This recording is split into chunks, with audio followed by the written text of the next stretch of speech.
often.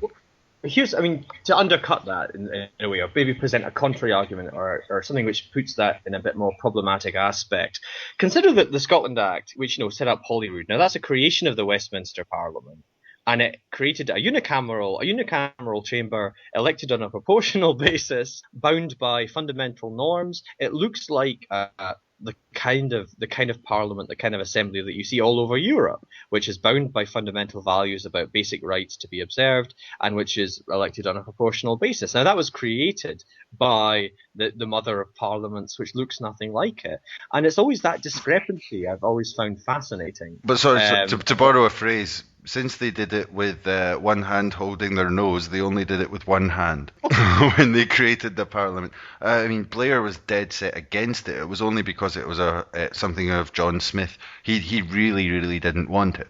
No, I think, and it's often the case with Blair, in my view anyway, that many of his actual achievements in his during the term of office seem to have been done over his own strong objections, which is kind of ironic in terms of the Human Rights Act, say, in terms of the devolution as well, as you were saying there. Speaking of him this week, I said, I should just get in, so I need to get in. I interviewed Patrick Harvey for the other podcast, and I introduced it by saying, sorry, I'm giving the game away, but it was too funny not to, that the oil industry's made a hostile takeover of the Church of England this week. But what I forgot to suggest was that probably that means Blair's going to convert back. I don't know. It seems to. Oh dear. Can we just go into one last little thing? Sure, absolutely. About Spain. Yes. I'd like to get your opinion on this, because I find this bizarre that they keep bringing up Spain. Spanish minister says this, Spanish minister says that about Scotland's entry to the EU or whatever. Okay, I'm not denying that a Spanish minister said something or other. I'm sure they did. But what they miss out here completely is context. Because Spain, and I'm not suggesting that the situation in Catalonia and Scotland is exactly the same situation. It's not. There's different positions. However, Spain is a large state which also has an area which it doesn't want to leave the state. Large states don't want to lose bits of their states. It's quite simple. And they never mention that about Spain. It's just like, it's portrayed as, okay, here's this Spanish guy and Spanish government. Oh, big country. Oh, big government. Oh, that's important. But they never, ever mention that Spain has an extremely vested interest against secessionist movements at the moment. I don't know what you make of it. No, I think that's true, and it relates to something I think I said in our wee chat last week with Natalie about negotiating the future of a kind of currency union with England if we vote for independence. Now, it's in the interests of the unionist movement in arguing against independence not to enter into such negotiations. So they do both. They criticise the nationalists for not having done it, and then they refuse to do it themselves.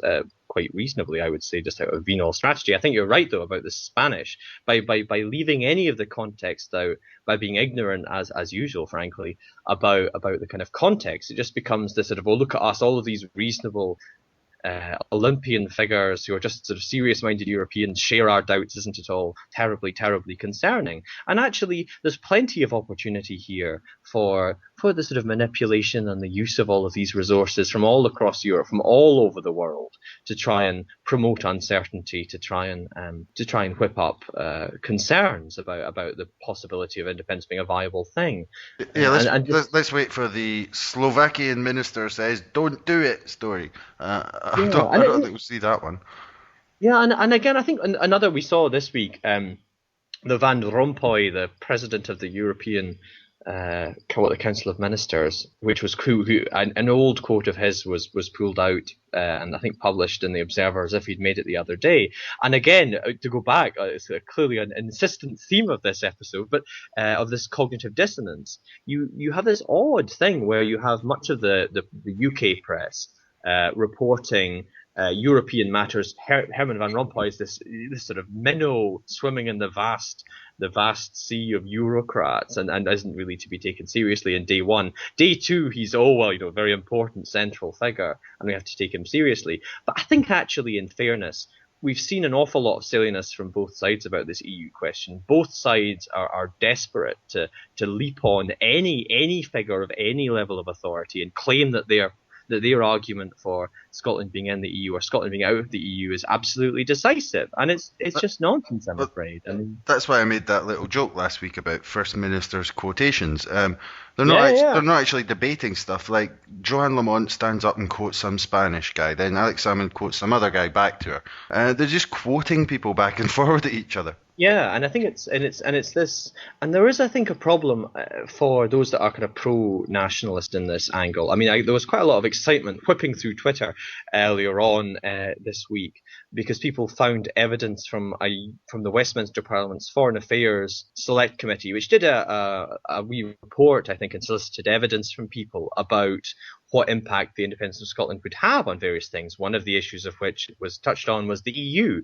And there were some very favourable opinions sent in from eminent personages, former civil servants, for the kind of nationalist point of view that Scotland would stay in the EU. And there equally there were sage commentaries from like the Dean of SOAS in London, who's again an eminent international lawyer, that said the precise opposite. But this was kind of leapt upon. There was this kind of almost, to go back again, maybe it echoes this kind of people were saying about the Tea Party in America, that sort of people have this alternative knowledge system in parts of so they live in this kind of echo chamber of, say, watching Fox News, just listening to their preferred sources, ignoring all other sources, impugning all other sources for bad faith. This sort of immediate reaching towards an argument of lies.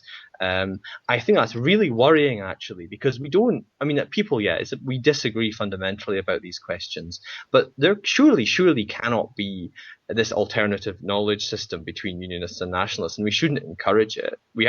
It's just absurd, really. It's just kind of ignorant and really not very helpful, I don't think. Well, I think you called for that in the first conversation we had in Oxford when you said it's not that one side is sensible and the other side's off their chump, were actually the words you used. But, and there needs to be certain agreement on a certain sense of facts. And actually, back to America, just a good way to finish back where we started. Jon Stewart was saying that. And I'm not always the biggest fan of Jon Stewart because I think he kind of makes light of some things that shouldn't be made light of. I don't mean that as a kind of spoil sport. What I mean is he tends to pass over stuff.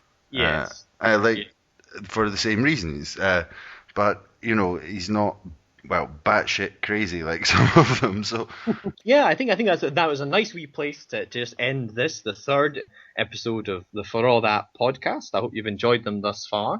We'll be back next week, hopefully, with this time another guest. And we look forward to chatting again about what's going on in the world, what's going on in Scotland, what's going on in Europe. And yeah, I hope you'll join us then. Thank you very much, Michael. See you later. Yeah, pleasure as always. Cheerio. Bye-bye.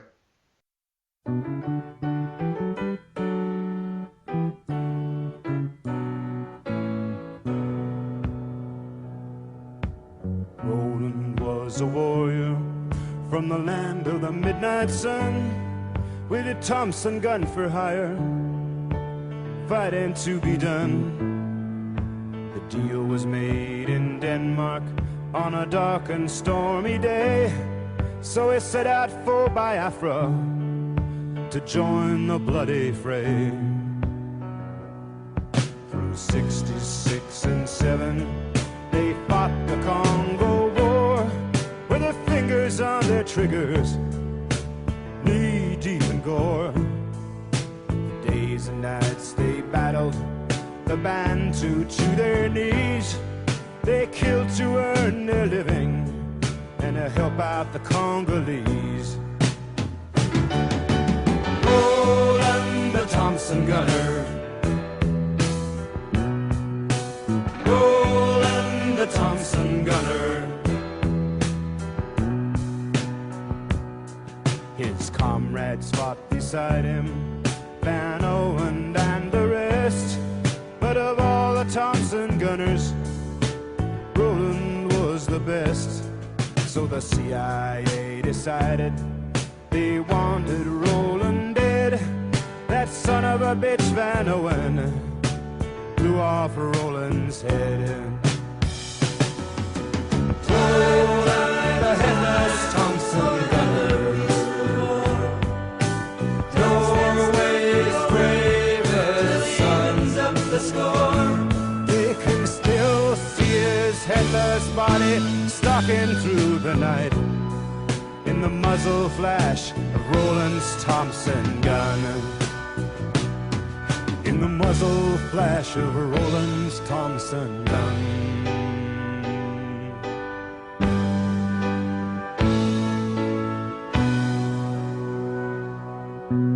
Roland searched the continent for the man who done him in.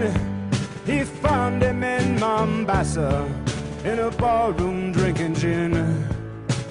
Roland aimed his Thompson gun, he didn't say a word, but he blew out Owen's body from there to Johannesburg.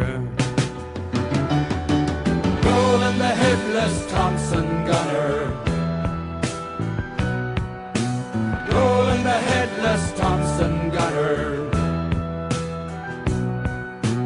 Roland the headless Thompson gunner. Talking about the man. Roland the headless Thompson gunner. The eternal Thompson gunner, still wandering through the night. Now it's 10 years later, but it still keeps up the fight. In Ireland, in Lebanon, in Palestine, in Berkeley,